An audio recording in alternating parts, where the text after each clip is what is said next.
Praise the Lord. आप सभी को जय मसीह की हमारे यूट्यूब चैनल पे आप सभी का स्वागत करते हैं। सो परमेश्वर आपको बहुत ऐसे ब्लेस करे। आमीन। यहाँ पर हम इस विषय को सीखेंगे कि परमेश्वर जो है यीशु मसीह स्वयं चेलों से कह रहे हैं, तब उसने अपने चेलों से कहा, अर्थात यीशु ने अपने चेलों से कहा, पके खेत तो बहुत हैं पर मजदूर थोड़े हैं, इसलिए खेत के स्वामी से विनती करो कि वह अपने खेत काटने के लिए मजदूर भेजे। यहाँ पर यीशु मसीह चेलों को कह रहा है, अर्थात आज्ञा दे रहा है।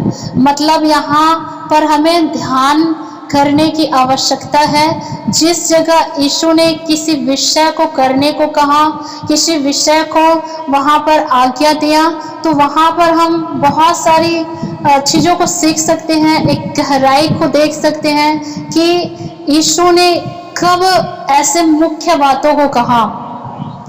जब जब यीशु ने ऐसे कहा है उसमें ध्यान धरने की जरूरत है। तो यहाँ पर यीशु ने अपने चेलों से कह रहे हैं, और चेले कौन हैं? 12 चेले हैं उनके। और अब चेले कौन हैं? आप और हम सब लोग हैं चेले। जो यीशु मसीह पर विश्वास करते हैं वो चेले के समान हैं। तो यीशु चेलों को कह रहा है, अर्थात अपने चेलों को कह रहा है, अपने लोगों को कह रहा है, वो और लोगों को नहीं कह रहा है। जो परमेश्वर को नहीं जानता उसे नहीं कह रहा है, परंतु अपने चेलों को कह रहे हैं जो उसको जानता है। तो यहाँ पर चेलों को कहा कि अपने चेलों को कहा, पके खेत तो बहुत हैं पर मजदूर थोड़े हैं। चेलों ने आज्ञा दिया कि देखो, पके जो खेत हैं वो खेत क्या है? ये दुनिया है, ये जगत है ना? बहुत है पर मजदूर थोड़े हैं। मजदूर कौन है? आप और हम लोग हैं, विश्वासी लोग हैं। और कहा कि इसलिए खेत के स्वामी से विनती करो, इसीलिए जगत के स्वामी से अर्थात परमेश्वर से क्या करो? विनती करो, प्रार्थना करो कि वह अपने खेत काटने के लिए मजदूर भेजे, अपने लोगों को इकट्ठा करने के लिए क्या करे? मजदूर भेजे। वो मजदूर कौन है? एक अगुवे हैं, एक विश्वासी, एक चेले हैं जो यहाँ पर परमेश्वर का काम कर रहे हैं। हालेलुया। मजदूर का काम क्या रहता है खेतों में? जब हमारे घर खेत है तो हमने मजदूर को क्या कर दिया है? जिम्मेदारी दे दिए हैं कि हमें हमारे खेत में इतना काम इस समय तक होना चाहिए। और मजदूर क्या करेगा? उसमें मेहनत करेगा। वो मेहनत करेंगे कि मुझे मेरे स्वामी ने, है ना, ये कार्य करने के लिए मुझे समय दिया है और मुझे समय से पहले सारे काम को निपटा लेना है, खेतों के सारे कार्यों को कर लेना है। जब मेरा स्वामी मुझसे कहेगा, क्या तुमने खेतों के सारे कामों को कराया है? तो हाँ, मैं कह सकूं कि हाँ, मैंने खेत के कामों को कराया है। स्वामी किसको बोल रहा है? मजदूर को बोल रहा है। आपके घर खेत है, आपके घर बाड़ी है, लेकिन आपने जिस मजदूर को नियुक्त किया है, जिस मजदूर को आपने चुना है, जिस मजदूर को आपने लगाया है, आप उसी से क्या कर सकते हैं? उम्मीद रख सकते हो और उसी को हम काम दे सकते हैं, है ना? अन्यथा हम बाहर के लोगों को नहीं कह सकते कि मेरे खेत के काम हुए कि नहीं, या मेरे खेत के कामों को करो, मेरे खेतों में एक काम है तुम्हें करना चाहिए था। हम नहीं कह सकते, केवल हम उसको कह सकते हैं जिसको हमने मजदूर के रूप में चुना है। तो मजदूर के रूप में परमेश्वर ने किसको चुना है? हमको चुना है। परमेश्वर अपने दास भक्तों को चुना है। और जो खेत है, ये दुनिया है, इनमें से उन लोगों को इकट्ठा करना किसकी जिम्मेदारी है? एक अगुवे के साथ साथ एक विश्वासियों का, एक चेलों का, उन परमेश्वर के तमाम लोगों की क्या है? जिम्मेदारी है। अब परमेश्वर कोई और से नहीं पूछेगा कि तुमने मेरे कार्य किए कि नहीं, तुमने खेत को, खत्ते को बटोरा है कि नहीं, परंतु किसको काम देगा? हमें काम दिया है और वो हमसे पूछेगा। तो आज सवाल यह है कि हम जो मजदूर हैं, क्या हम तैयार हैं खेतों के कामों को करने के लिए? क्या हम अपने स्वामी की आज्ञा को मानने के लिए तैयार हैं? जो स्वामी ने हम पर विश्वास करके हमें जो है कि उस कार्य को करने के लिए प्रभु ने हमें चुना है, तो क्या हम उस परमेश्वर की, उस प्रभु की आज्ञा को मानने के लिए तैयार हैं? आज हमारे अपने मन से, अपने आप से सवाल पूछना है हमें, क्योंकि मजदूर का काम चुपचाप बैठना नहीं है। मजदूर का काम जो है कि आलस्य करना नहीं है। मजदूर का काम करना है ईमानदारी से, है ना, बलपूर्वक कार्यों को करना। आप सभी खेत जाते होंगे, आप बाड़ी जाते होंगे, वहां पर आपने साग भाजियों को एवं जो गेहूं और धान है उनमें आपने मेहनत किया है। जितने बड़े खेत हैं उतने बड़े आपका काम है। जितनी बड़ी जो पौधे हैं उसमें जितने जो है कि घास है उसको उखाड़ना, खेत को साफ करना, फसल को अच्छे से आगे बढ़ाना, खाद डालना, मिट्टी डालना, पानी डालना, आपकी जितनी बड़ी खेत है उतनी बड़ी आपकी जिम्मेदारी है।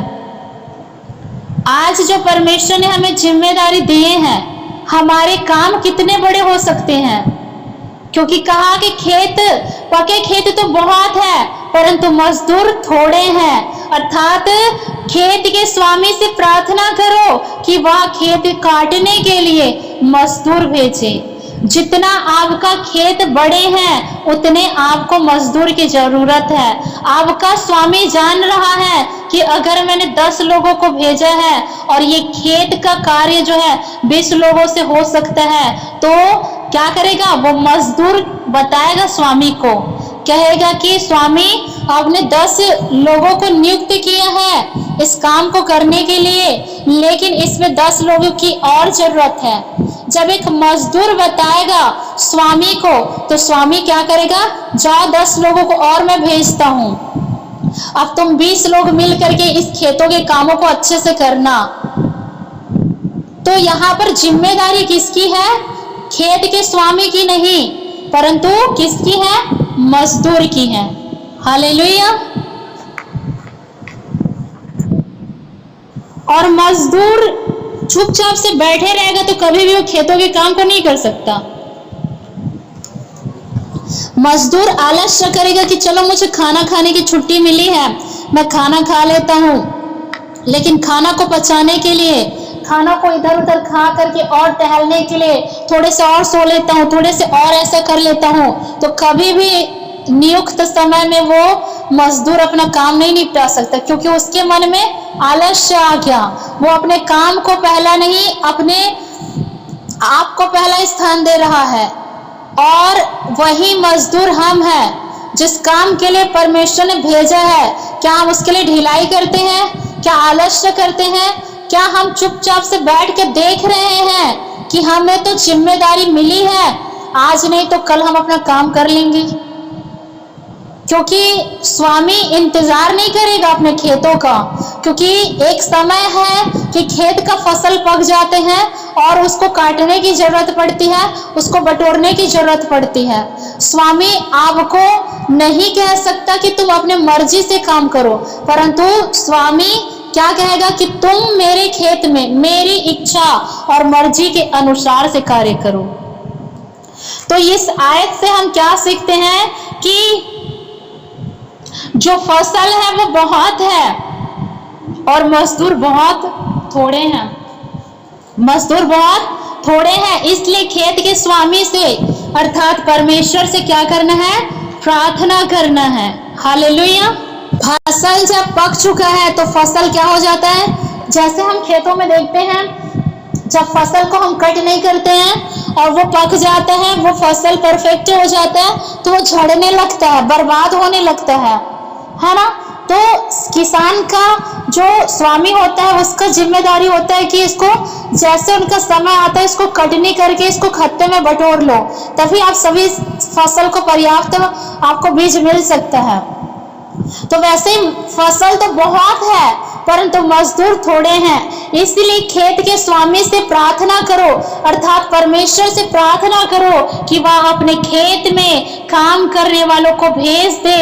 और ये वचन बताता है कि सुसमाचार फैलाने के लिए बहुत कम हैं लोग, लेकिन सुसमाचार को फैलाने के लिए बहुत काम है हमको, लेकिन लोग क्या नहीं है, पर्याप्त नहीं है। सुसमाचार फैलाने के लिए हमें बहुत काम है, लेकिन पर्याप्त लोग नहीं होने के कारण से, है ना, फसल क्या है, ऐसे ही है। और हमें प्रार्थना करने की जरूरत है ताकि स्वामी अर्थात परमेश्वर क्या कर सके, मजदूर को भेज सके। हमें अधिक से अधिक लोगों को जरूरत है, अधिक से अधिक लोगों की जरूरत है सुसमाचार फैलाने के लिए, है ना। हम लोगों को प्रेरणा दे, लोगों को प्रेरित करें, क्योंकि हमें बहुत बड़ी जिम्मेदारी मिली है, बहुत बड़ा काम मिला है। एक अगुवे की, हमारे खुदा के दास जी की ही काम नहीं है कि वो अकेले परमेश्वर के सुसमाचार को फैलाए, परंतु उनके साथ सहभागी कौन होंगे, आप और हम सब लोग होंगे। क्योंकि एक पास्टर जो है विश्वासी को कलीसिया में नहीं ला सकते, हम जो विश्वासी हैं वही लोग नए विश्वासी लोगों को कलीसिया में ला सकते हैं मेरे प्रियो। तो एक मजदूर का काम होता है, स्वामी कह दिया कि जाओ तुम मेरे खेत के लिए 10 और मजदूर इकट्ठा करना। जो स्वामी नहीं जा सकेगा, क्योंकि स्वामी कहाँ जाएगा कि मैं किधर जाऊं, कहाँ जाऊं। वो मजदूर को बोलेगा कि चलो 10 लोगों से काम नहीं हो रहा, तुम 10 लोग और इकट्ठा कर लेना। तो इकट्ठा कौन किया, मजदूर ने किया 10 लोगों को, जो उसके खेतों का काम कर सकता है। वैसे ही हमें एक अगुवे के ही ऊपर नहीं, परंतु हम लोगों को भी उनका साथ निभाना चाहिए, ताकि हमारा काम जो है, परमेश्वर का काम एक अगुवे का ही नहीं परंतु उन सभी विश्वासी भाई बहनों का है जिसने यीशु मसीह को उद्धारकर्ता के रूप में ग्रहण कर लिया है। हम ये ना सोचे कि पास्टर जी हैं तो वही अपने कलीसिया के लिए लोगों को इकट्ठा करे, वही सारे कार्यों को, सारे भार को, सारी जिम्मेदारी को निभाए। हमें क्या कलीसिया जाने से और प्रार्थना करने से, मीटिंग में जुड़ने से मतलब है। अगर हम ऐसे विचार रखते हैं तो हम परमेश्वर के साथ, अपने अगुवे के साथ, चर्च के साथ हम वफादार नहीं हैं, क्योंकि हम मजदूर हैं और हम मजदूरों को ढूंढ कर लेके आएंगे। हम मजदूर हैं तो हमें प्रार्थना करना है खेत के स्वामी से, परमेश्वर से, कि दुनिया बहुत बड़ी है, बहुत सारे लोग हैं जो आज सुसमाचार को नहीं जानते हैं। आज बहुत सारे लोग हैं जिस तक परमेश्वर का सुसमाचार नहीं फैला है, और नहीं फैलने के कारण से वह व्यक्ति, वो आत्मा नाश हो सकते हैं। क्योंकि अगर हमारे पास्टर जी हमारे क्षेत्र में हैं तो हमारे क्षेत्र के लोगों को वो संभाल रहे हैं, प्रभु के वचन को बता रहे हैं। लेकिन अदरवाइज और कहीं जगह जहां प्रभु के कोई संत भक्त नहीं है, कोई लोग नहीं जो उसको सुसमाचार सुना सके, तो वो जगह क्या हो सकती है, नाश हो सकता है। इसीलिए उस जगह पर किसको जाना पड़ेगा, आपको और हमको जाना पड़ेगा। हमें जाना पड़ेगा कि हम उस जगह को, उस आत्मा को बचा सके, है ना।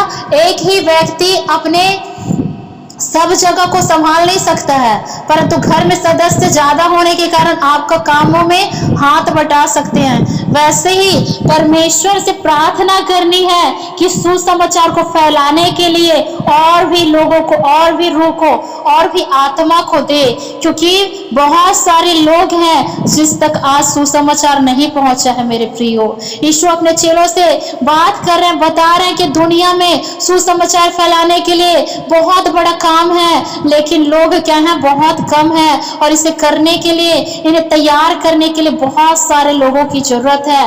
फसल को मौसम से पहले क्या कर लिया जाए, इकट्ठा कर लिया जाए, है ना। परमेश्वर के आने से पहले हम लोगों को सुसमाचार फैला दे, है ना। बहुत सारे फल सब्जियां पक जाती है, लेकिन उसको इकट्ठा करने के लिए क्या करते हैं, पर्याप्त मजदूर नहीं होते हैं, लोगों की जरूरत होती है, क्योंकि सब्जियां, फल बहुत सारे हैं तो मजदूर भी बहुत होंगे।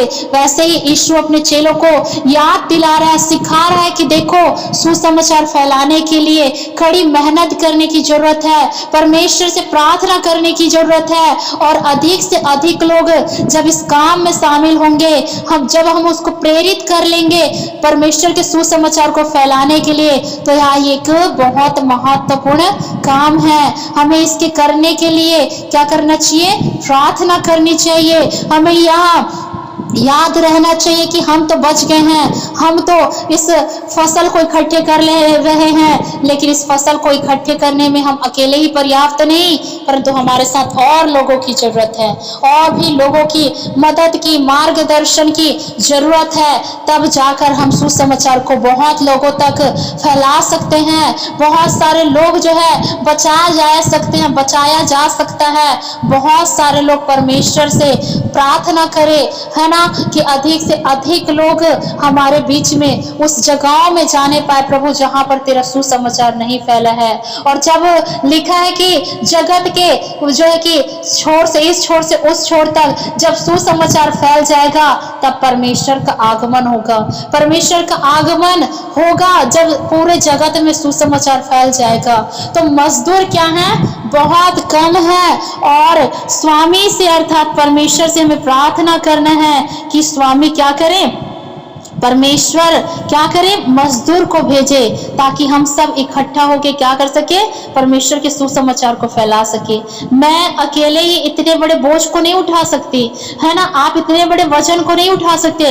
भारी वजन के लिए भारी लोगों की जरूरत पड़ती है।